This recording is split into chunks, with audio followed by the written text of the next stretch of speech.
I was watching some of your max log the other day. I liked a lot of it. I thought you were doing a pretty good job on terms of like the split.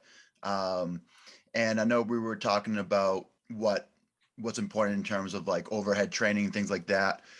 Yeah.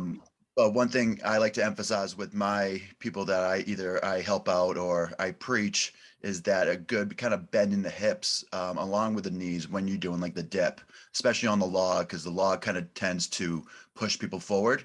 Right. So Uh, can you explain that in a little bit more depth? sure.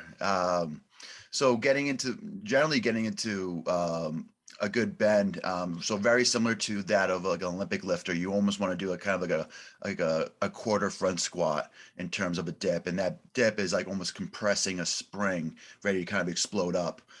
So there's no hesitation at the bottom. It's a nice fluid movement, but there has to be some balance in between getting to the hips and getting to the knees.